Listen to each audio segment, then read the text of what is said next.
Okay, but today we are going to discuss the past papers of the deformation. The chapter deformation is already done. So question number one is on the screen. Objects with different masses are hung on the spring. The diagram shows how much the spring stretches. तो यहाँ पे बेटा अगर आप देखो we have a spring of length 10 centimeters. When 100 gram mass is added to it, the total length of the spring becomes how much? 20. So what is the extension produced? That is equal to 10 centimeters. ठीक है sir 150 होगा B. जी 10 centimetres ये हो गया आपके पास. So how much further load is added ताकि पूरी length of the object जो है it becomes how much? 30. And what would be the tension extension in this case now? 20 centimeters. So if there was 100 grams, so 10 centimeters was extension. If there was 200 grams, it should be producing 20 centimeters extension. So the answer would be C.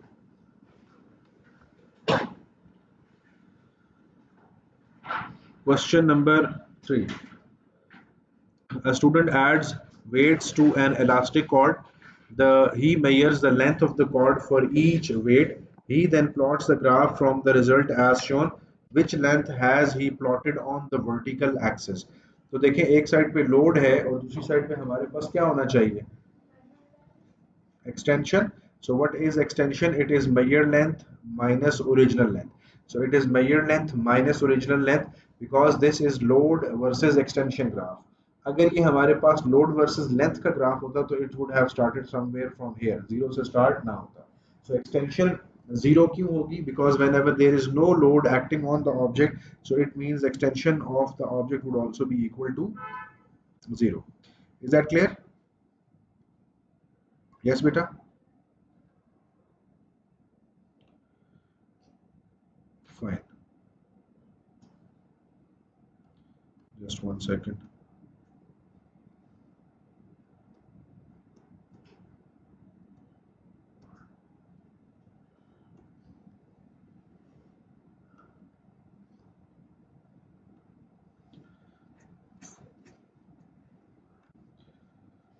Okay, G. We have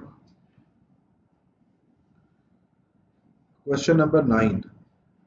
The diagram show a steel spring and a graph of its length against the load applied to it.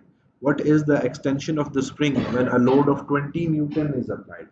So बेटा यहाँ पे देखिए एक side पे आपके पास length है, दूसरी side पे आपके पास लोड है. 8 So what is the unstretched length? Unstretched length is how much? It is 5 centimeters. So what would be the length of the spring at 20 newtons? 20 newtons के ऊपर जो आपकी new length है, this is what? 8 centimeters. What is the original length? 5. So what would be the extension? It is L minus 3 LO, which means 8 minus 5, that is going to give me 3. Aliyan, what are you doing? क्या कर रहे हो? इधर focus करो, छोड़ दो उसको. Focus करो ना बेटे, पढ़ाई पे टाइम नहीं जाया करो. अभी your test was not good. I check your test. किया क्या है तुमने टेस्ट के अंदर? देखे ना, क्यों नहीं देखते? Just 1 second.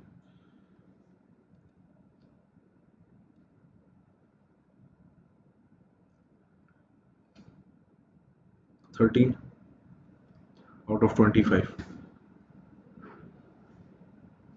बाकियों के भी मैं भेज दूंगा. चेक हुए? सही काइनेमेटिक्स के हैं? हाँ जी. आपने दिया था ये जरा? नहीं सर. क्यों बेटे?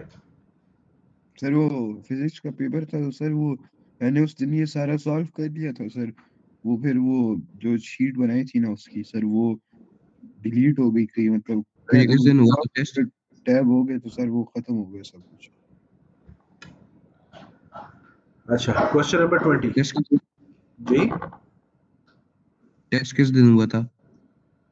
टेस्ट पहले हुआ था, अभी ये रिसेंट नहीं है. ये हुआ था कहीं 4-5 तारीख को हुआ था. दिन हो गए काफी सारे हफ्ते. बस ठीक, खुद किया था. The extension load graph for a spring is shown. The unstretched length of the spring is 17. When an object is hung from the spring, the length of the spring is 19.2. What is the weight of the object? देखिए unstretched length कितनी है, L O कितना है, it is 17। अब new length कितनी है हमारे पास, 19.2। So what is extension here, 19.2 minus 7, which is going to give you 2.2 centimeters. So 2.2 centimeters पे what is the load applied, 1.6, which means option would be, is that clear? इस एक minute, just one second, you are right, I did a mistake. So 2.2 extension है हमारे पास, sorry, so it would be 3, my mistake, it should be D ji. is that clear जी? क्योंकि हमको extension देखनी है, 2.2 centimeters extension पे how much the load was applied, that was 3 metres.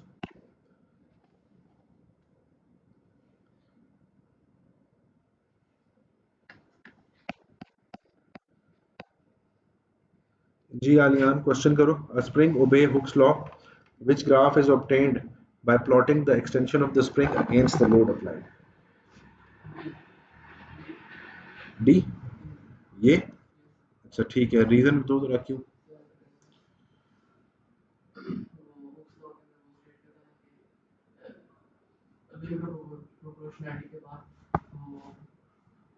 तो Hooke's law limit of proportionality से पहले होता है या उसके बाद होता है? पहले होता है। तो उससे पहले किस तरह का ग्राफ होता है? तो आपने फिर डी बताया, और अगर डी प्रोपोर्शनैलिटी के बाद भी हो फिर भी गलत है, bend towards extension, so the option is a right. ठीक है, याद रखें कि हुक्स लॉ जो है वो प्रोपोर्शनैलिटी के साथ है लिंक, कि जितनी फोर्स लगाएंगे एक्सटेंशन उतनी ही ज्यादा होगी, so more force more would be the extension. Limit of proportionality Hooke's law जहां तक वैलिड होगा that is called limit of proportionality. उसके बाद जहां से ग्राफ कर्व हो जाएगा उसके बाद लिमिट ऑफ प्रोपोर्शनैलिटी के बाद हुक्स लॉ वैलिड नहीं रहता। ठीक है,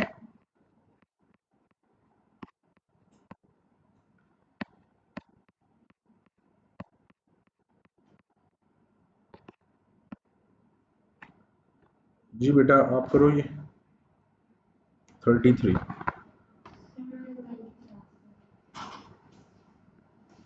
आप करो, आपने टेस्ट दिया था।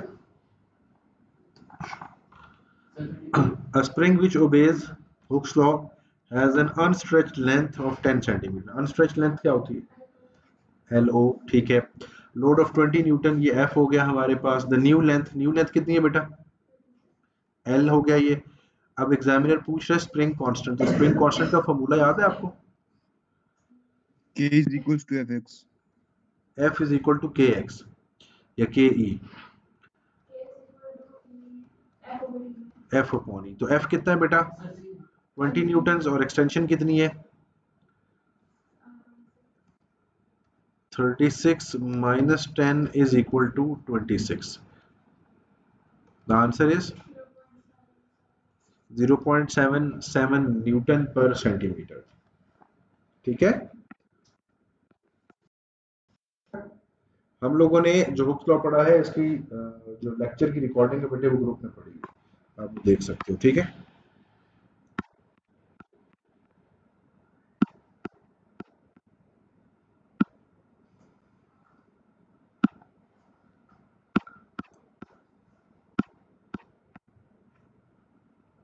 चलो जी बेटा आप ये क्वेश्चन कर लो।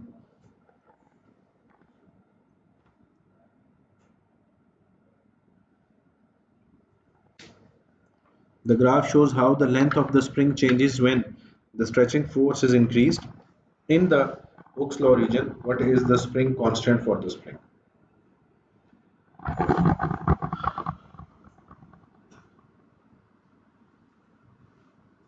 जी फॉर्मूला बताओ क्या लगेगा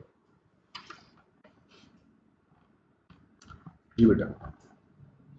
हाँ हाँ, एक ही तो फॉर्मूला है पूरे इस चैप्टर के अंदर, F इज इक्वल टू के ई। अब हमें क्या निकालना है, हमें स्प्रिंग कांस्टेंट निकालना है, हमें K निकालना है, so K would be equal to F upon E।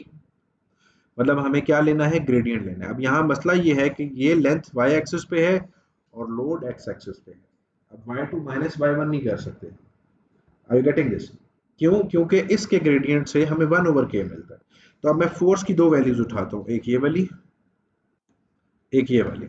So this would be equal to 5 minus 0 divided by 20 minus 5। ठीक है, 20 माइनस 5, तो ये बेटा ग्रेडियंट बनेगा।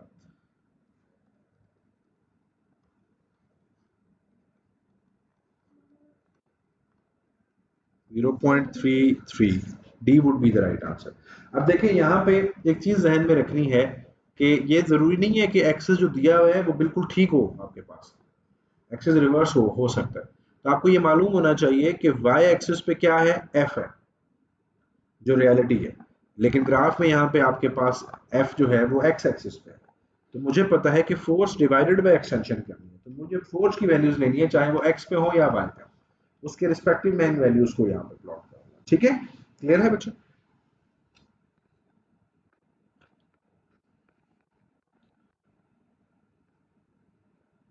जी ऑनलाइन स्टूडेंट्स हाजरा। जी सर। जी बेटा ये क्वेश्चन करो आप।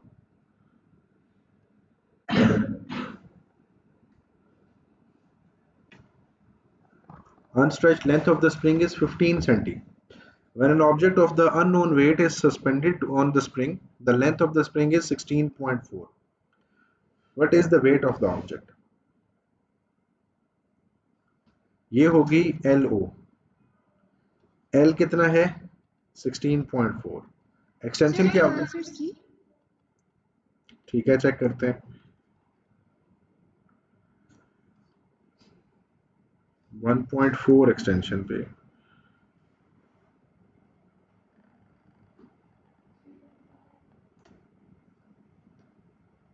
जी बेटा the answer is C. It's very easy, बस ये दो ही फॉर्मूले हैं जो लगाने हैं आपको। क्वेश्चन नंबर 51 जरा आप करो। A student wishes to determine the spring constant of a spring where it obeys Hooke's law. Different loads are hung from the spring and length is measured for each different load. The table shows the results of the experiment.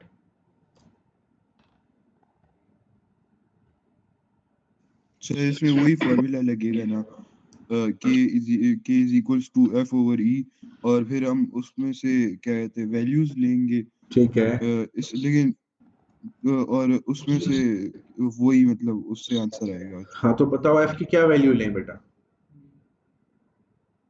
f sir की F की एक 0 ले ले और एक 5। आप कह रहे हो एक 0 ले लें और एक 5, तो 5 तो गलत है।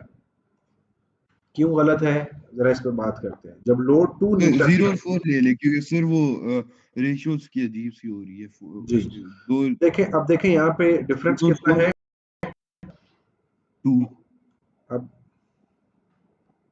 यहाँ पे अगेन डिफरेंस कितना है, 2 न्यूटन का। 2 यहाँ डिफरेंस कितना है, 1 न्यूटन का। तो ये इसको हम निकाल देते हैं। तो यहाँ पे मेरे पास डिफरेंस कितना आया, 8। यहाँ डिफरेंस कितना आया, 8। So it is 4 minus 0 divided by 28 minus 12। So 4 upon 16, answer निकालेंगे 28। 0.25।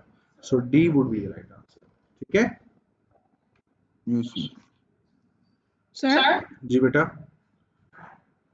सर एक्सटेंशन का फॉर्मूला L माइनस NO है। जी बेटा। Okay sir.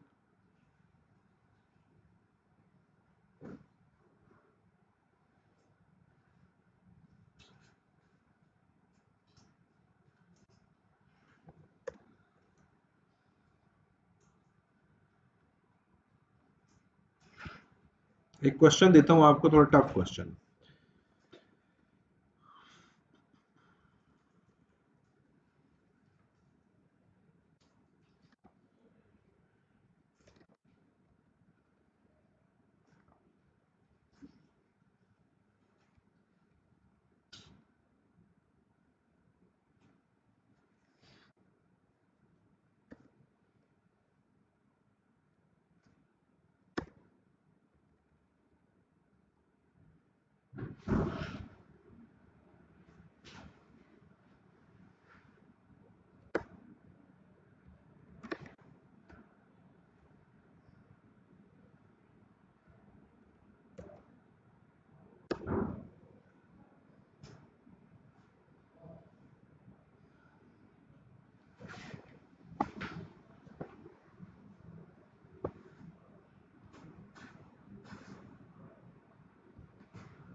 ये क्वेश्चन देखें, if you can do this question.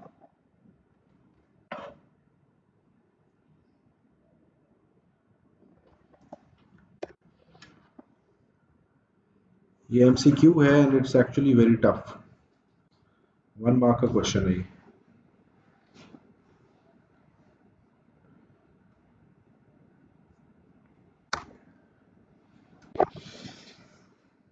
Ji, see who can do this.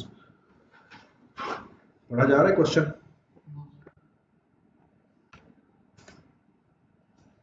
Okay.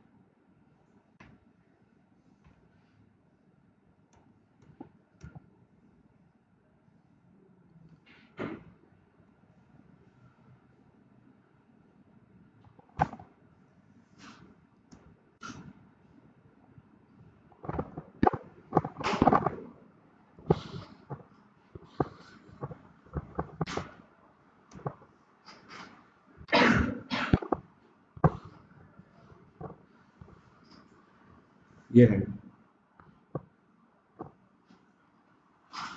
100 gram is suspended from a spring next to a vertical rule. The top of the spring is level with a 0 centimeter mark. The bottom of the spring is level with 27.2 centimeter mark. The 100 gram mass is replaced with a 600 gram mass. The length of the spring is now 89.7 centimeter. The spring has not reached the limit of proportionality. The 600 gram mass is replaced with 200 gram mass.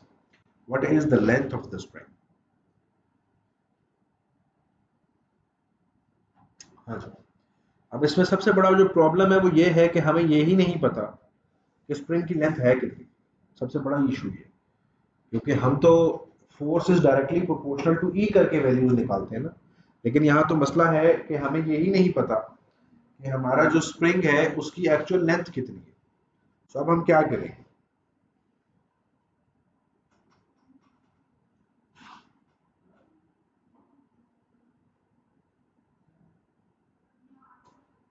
Sir 600 और 100 वाली का ratio लगा के sir उसमें से क्या कहते हैं इंक्रीज की वैल्यू फाइंड करेंगे तो पर 100 जो होगा सर वो होगा हमारा आंसर। नहीं, ऐसे नहीं होगा ना, क्योंकि हमें ये नहीं पता ना कि हमारे पास स्प्रिंग की क्या वैल्यू। हम ये काम दो तरीके हैं इसको करने के। एक है डेल्टा एफ और डेल्टा एक्स।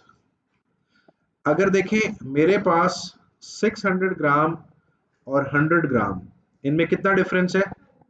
500 ग्राम्स का। अगर 500 ग्राम इनका डिफरेंस लें तो एक्सटेंशन या टोटल लेंथ का कितना डिफरेंस आ रहा है? 89.7 minus 27.2 which is equal to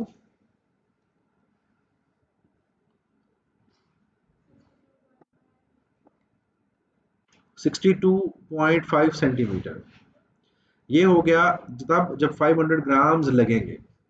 अभी उसके ऊपर ऑलरेडी 100 ग्राम मैस ऐड हुआ है, ठीक है। अब हम क्या करते हैं, अब इसकी जगह अगर मैं लेट सपोज 100 ग्राम मैस लगाता तो मेरी अब एक्सटेंशन क्या होती? 500 times x is equal to 62.5 times 100, so it is 62.5 times 100 upon 500, 12.5 centimetres. और एक्चुअल लेंथ स्प्रिंग की कितनी थी? 27.2 plus 12.5 is equal to 39.7, so the answer would be C। देखने में ये लगता है आसान, एक्चुअली ये है डिफिकल्ट। अब दोबारा मैं समझाता हूँ जिनको समझ नहीं आई कि यहाँ क्या हो रहा है। देखिए 100 ग्राम ऑलरेडी लगा हुआ था, मैंने ये देखा कि अगर मैं उसमें फर्दर कितना लोड ऐड करूं कि मेरी लेंथ 89.7 हो जाए, 27.2 से इंक्रीज हो गई। तो जो मैस ऐड किया है वो जस्ट 500 ग्राम ऐड किया है, और जो मेरे पास लेंथ बन रही है वो 89.7 है। तो मैंने एक साइड पे मैस का डिफरेंस लिया, दूसरी साइड में मैंने लेंथ का डिफरेंस लिया। अब जब मेरे पास ये दो वैल्यूज आ गई तो अब मैंने फर्दर क्या करना है, मैंने अगेन अब 100 ग्राम ऐड करना है। अब मैं 100 ग्राम ऐड करता हूं तो मेरे पास न्यू एक्सटेंशन आएगी, लेंथ नहीं आएगी, न्यू एक्सटेंशन आएगी। अब इस एक्सटेंशन को ओरिजिनल लेंथ के अंदर ऐड करेंगे, तब हमारे पास रियल आंसर आएगा विच इज 39.7 सेंटीमीटर। ठीक है, तो आप शुरू में ये समझें कि 100 ग्राम है ही नहीं, उसको 600 बनाने के लिए मुझे जस्ट 500 और ऐड करना है, और 200 बनाने के लिए मुझे जस्ट 100 ऐड और करना है। ठीक है, इस तरीके से हमारी ये वैल्यू है। इज दैट क्लियर बेटा? Okay, online students, are you clear बेटा? Yes sir. Fine. Question number 18. The graph shows the extension load curves for the four fibers. Which fiber is the hardest to stretch over the range of the load shown? Answer A होगा या D होगा?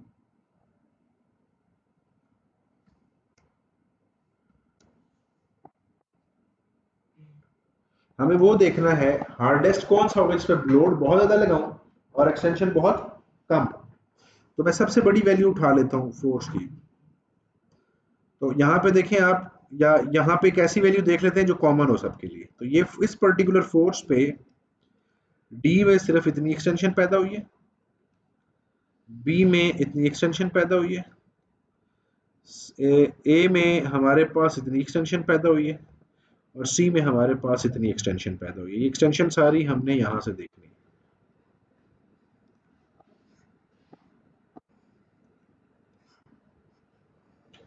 तो hardest वो होगा जिसकी extension क्या होगी, सबसे कम। कम। सो जो हार्डेस्ट होगा इसका मतलब है उसका के कांस्टेंट जो है वो ज्यादा है। कल अगर याद हो हम लोगों ने डिस्कशन की थी कि के क्या डिफाइन करता है, K is basically the spring constant और stiffness constant. It decides for an object how much it is easier और डिफिकल्ट टू एक्सटेंड। तो जिस स्प्रिंग का के कांस्टेंट ज्यादा होगा वो हार्डर टू एक्सटेंड होगा, और जिस स्प्रिंग का के कांस्टेंट कम होगा वो इजियर टू एक्सटेंड होगा। Is that clear? ओके, ये डी आंसर है।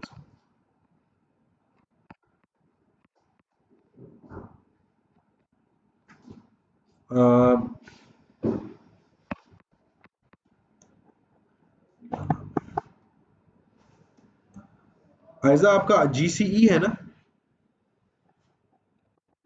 जी सर, मैं जीसी कर रही हूँ। अब ये देखो, ये जीसीई के क्वेश्चंस हैं, ये वही क्वेश्चन है तकरीबन।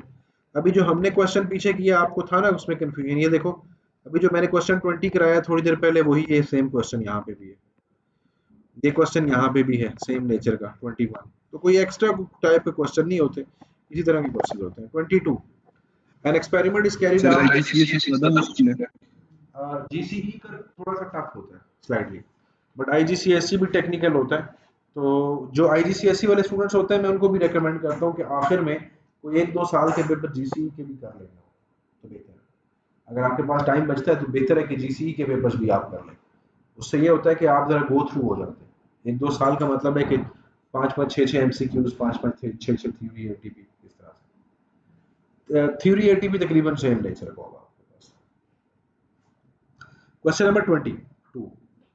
The experiment is carried out to measure the extension of the rubber band for the different loads. The results are shown below. Which figure is missing from the table? जी बेटा, C होगा 17.4 होगा, 17.2 होगा। ये कैसे पता चलेगा कि क्या होगा? अब देखिए 1 न्यूटन लोड लगाने से एक्सटेंशन कितनी पैदा हुई है, 2.1 लगाने से एक्सटेंशन कितनी पैदा होगी। 2.1 पहली वाली वैल्यू में ऐड करना है, 16.2 में नहीं ऐड करना, क्योंकि वो तो ओरिजिनल लेंथ में ऐड करते हैं ना हम हर दफा एक्सटेंशन। तो अब मेरे पास क्या आएगी 17.3 which is B answer. Is that clear? हमेशा ओरिजिनल लेंथ में ऐड किया जाता है, नई लेंथ में ऐड नहीं किया जाता। तो जो भी आप एक्सटेंशन लिखेंगे वो ओरिजिनल लेंथ के अंदर ऐड होगी। चले ये देखें क्वेश्चन, ये नजर नहीं आ रहा शायद स्क्रीन के ऊपर प्रॉपर। ये देखें, the table shows the length of a wire as the load A on it is increased to 0, 10, 20, 30. Which graph correctly shows the extension of the wire plotted against load? आप क्या कह रही? D. अब देखो पहले वाले केस के अंदर 10 न्यूटन लगाने पे एक्सटेंशन कितनी पैदा हो रही है? 2.1 ना. इसमें से ये वाली चीज माइनस करेंगे तो 2.1 आएगा. ठीक है, ऐसे ही है ना. तो आप कह रही हो आंसर डी होगा, फिर आप कह रही हो बी होगा.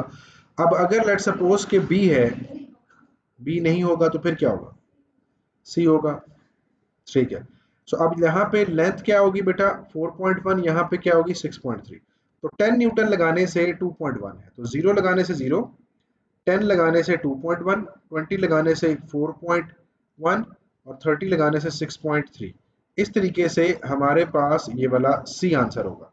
एक्सटेंशन कभी भी ये अगर लेट सपोज लेंथ का ग्राफ होता ना तो फिर आपका जवाब डी ठीक हो सकता था, क्योंकि लेंथ 50 से शुरू हो रही है. ये एक्सटेंशन का ग्राफ है. एक्सटेंशन हमेशा 0 से स्टार्ट होगी. ठीक है, उसके ऊपर आप 50, 30, 40 नहीं लिख सकते. 26. A spring is suspended from a stand. Loads are added to the extensions are measured. Or which graph shows the results of plotting extension against load? जी बेटे, जी ऑनलाइन स्टूडेंट्स में से कोई आंसर करे बेटे. अबीरा, आप बताओ.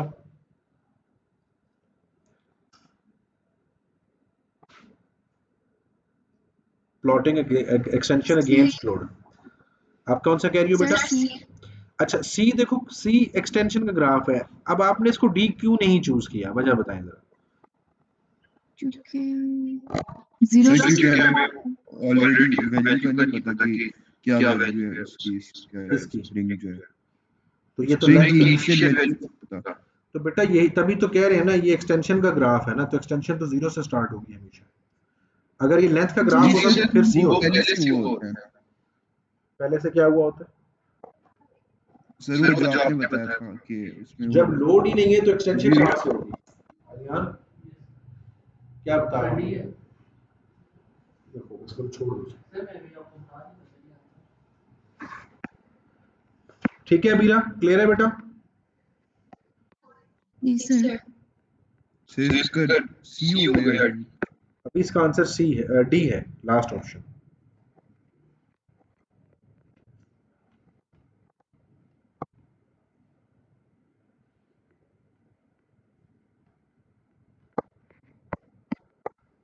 अच्छा मुझे बताएं, ये एक स्प्रिंग है, इसके साथ हमने एक लोड लगा दिया. इस लोड की वैल्यू है 10 न्यूटन. बताएं स्प्रिंग में टेंशन कितनी होगी अगर ये रेस्ट पे है?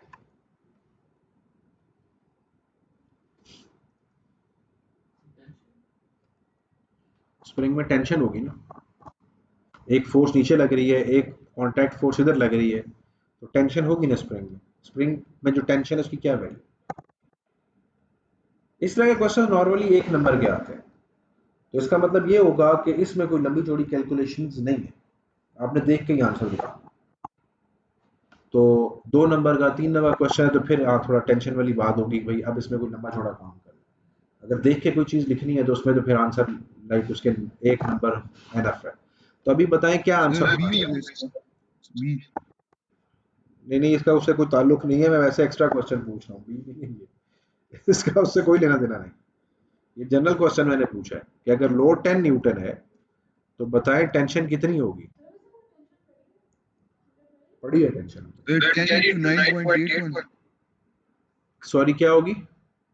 10 × 9.81. जरा मुझे बताओ टेंशन क्या है एक्चुअली? टेंशन की नेचर क्या है? टेंशन क्या होती है? फोर्स होती है, एक्सेलरेशन होती है, वेलोसिटी होती है, क्या होती है? ये टेंशन क्या होती है? सर नहीं पता. फोर्स होती है बेटा. टेंशन जो है वो क्या होती है? फोर्स होती है. सो जितनी फोर्स नीचे लग रही है उतनी ऊपर लग रही है. 10 न्यूटन ही होगी ना आंसर. फोर्सेस वाले चैप्टर में नॉर्मल कांटेक्ट फोर्स, पढ़ा है हमने, ग्रेविटेशनल फोर्स, मैग्नेटिक फोर्स।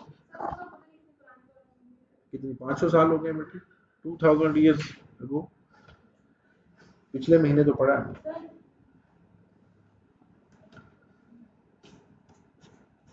अच्छा, ये अगर 10 न्यूटन का लोड है, ठीक है,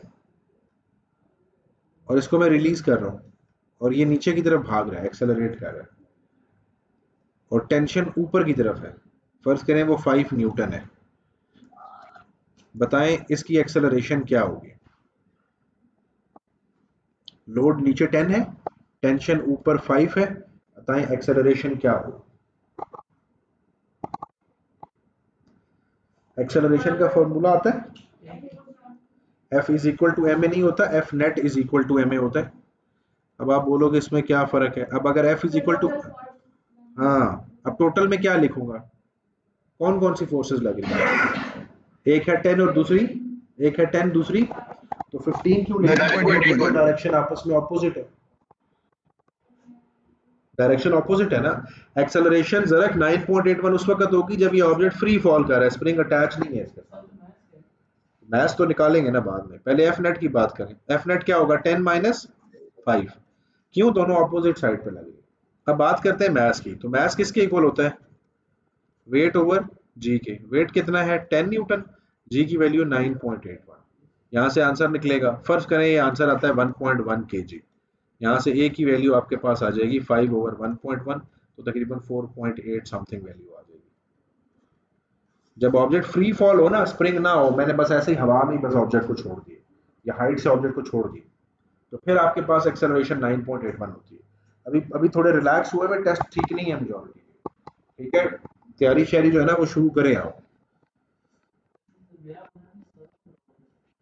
काफियों के अच्छे भी हुए, मुझे याद नहीं है, 20 से ऊपर भी थे।